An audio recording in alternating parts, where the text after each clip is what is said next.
Students, आज हम पढ़ेंगे फ्रूट राइपनिंग के बारे में। फ्रूट राइपनिंग किसे कहते हैं, यानी कि फल का पकना। अब फल जो है वो किस तरह से लगता है, किस तरह से बनता है, किस तरह से पकता है, ये हम देख लेते हैं। हमारे इर्द गिर्द जो है वो बहुत सारे ऐसे दरख्त लगे होते हैं जिन पे फल लगता है। अब ये जो फल है ये किस तरह से लगता है कि प्लांट के अंदर उन प्लांट्स के ऊपर फ्लावर्स लगते हैं, फूल लगते हैं। यहाँ पे आप अपने सामने अगर देखें तो यहाँ पे आपको फ्लावर्स नजर आ रहे हैं। इन फ्लावर्स के अंदर फर्टिलाइजेशन होती है और फर्टिलाइजेशन होने के बाद क्या बनता है, फर्टिलाइजेशन होने के बाद फ्रूट बनता है। अब अगर हम देखें कि ये फर्टिलाइजेशन जो है वो होती किस तरह से है, तो यहाँ पे हम उसको समझने के लिए फ्लावर का सेक्शन, फ्लावर के अंदर का स्ट्रक्चर समझ लेते हैं। यहाँ पे अगर आप अपने सामने देखें तो यहाँ पे आपको स्टेमन नजर आ रहे हैं। स्टेमन जो है, अगर हम इसकी बात करें तो स्टेमन जो है ये मेल पार्ट होता है फ्लावर के अंदर। और ये जो स्टेमन होते हैं इसके अंदर क्या चीज शामिल होती है, इसके अंदर पोलन शामिल होते हैं। और ये जो नीचे डंडी की तरह का पार्ट है ये फिलामेंट होता है। और ये जो पूरा है जिसके अंदर ये एंथर होता है और इस एंथर के अंदर यहाँ पे पोलन्स मौजूद हैं। और ये जो फिलामेंट है ये मिलके क्या बना रहे होते हैं, ये मिलके बना रहे होते हैं स्टेमन्स, जो कि मेल पार्ट में आता है। और इसी फ्लावर के अंदर फीमेल पार्ट भी मौजूद होता है। और फीमेल पार्ट क्या है, ये स्टिग्मा है। ये जो स्टार सा बना हुआ है ये इसका स्टिग्मा है। नीचे जो इसके स्ट्रेट से एरिया जा रहा है, स्ट्रेट सी जगह जा रही है, उसे स्टाइल भी कहा जाता है। और यहाँ पे नीचे बेस में क्या चीज मौजूद होती है, ये जो इसकी बेस है यहाँ पे ये इसे कहा जाता है ओवरी। यहाँ पे हम इसके सामने लिख लेते हैं कि ये क्या है, ये ओवरी है। और इस ओवरी के अंदर क्या चीज मौजूद होता है, ओव्यूल मौजूद होता है। और इस ओव्यूल के लिए हम इसको थोड़ा सा ब्लैक कर देते हैं। ये जो पूरा पार्ट है ये क्या है, ये फीमेल पार्ट है जिसे कार्पल भी कहते हैं और पिस्टल भी कहते हैं। अब फर्टिलाइजेशन का प्रोसेस की अगर हम बात करें तो फर्टिलाइजेशन में क्या होता है कि यूनियन होता है, union of male and female gamete.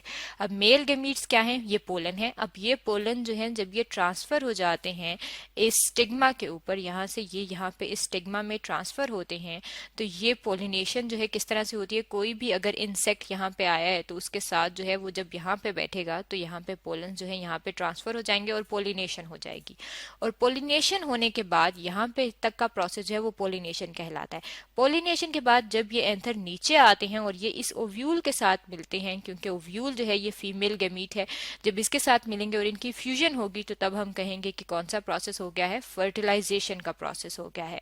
अब जब फर्टिलाइजेशन हो जाती है तो क्या होता है, फर्टिलाइजेशन होके क्या चीज होती है कि इसके अंदर चेंज हो जाता है। और चेंज क्या होता है कि जो ओवरी होती है वो फ्रूट बन जाती है। यानी कि ये वाला जो पार्ट है, ये जो ओवरी है, ये क्या बन जाएगी, ये फ्रूट बन जाएगी। और जो इसके अंदर छोटा सा ये ब्लैक कलर का ओव्यूल है ये किस चीज में कन्वर्ट हो जाएगा, ये सीड के अंदर कन्वर्ट हो जाएगा।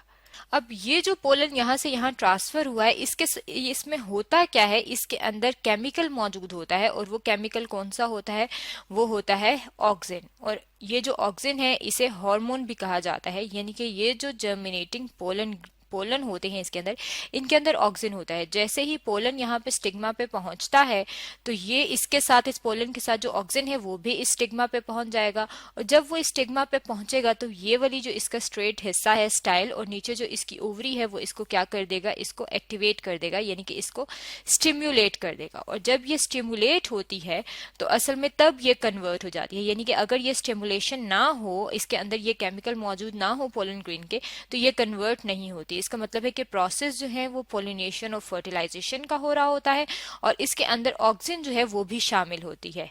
और जब ये ओवरी जो है फ्रूट बन जाता है और ये जो ओव्यूल है जब ये सीड बन जाता है तो इस सीड के अंदर उस टाइम पे भी केमिकल्स जो हैं वो मौजूद होते हैं। और वो केमिकल्स की अगर हम लिस्ट देखें कि वो सीड जो है उसके अंदर कौन कौन से केमिकल होते हैं, तो इसके अंदर ऑक्सिन मौजूद होता है, उसके अंदर जिब्रेलिन मौजूद होता है और इसके अंदर साइटोकाइनिन मौजूद होता है। और ये क्या करते हैं, ये इस सीड की जर्मिनेशन में हेल्प करते हैं। यानी कि सीड से जो दोबारा एम्ब्रियो बनता है और उस एम्ब्रियो से एक पूरा पौधा बनेगा, उसके लिए भी केमिकल जो हैं वो इसी सीड के अंदर पहले से ही मौजूद होते हैं। अब सीड तो ओव्यूल से बना है, ये जो ओवरी थी जो कि बाद में फ्रूट बन गया है, ये ओवरी होती है, इसके अंदर क्या चीज होती है, इसके अंदर जो है वो इथीन मौजूद होता है। इथीन जो है ये भी एक केमिकल है, ये भी एक हार्मोन है।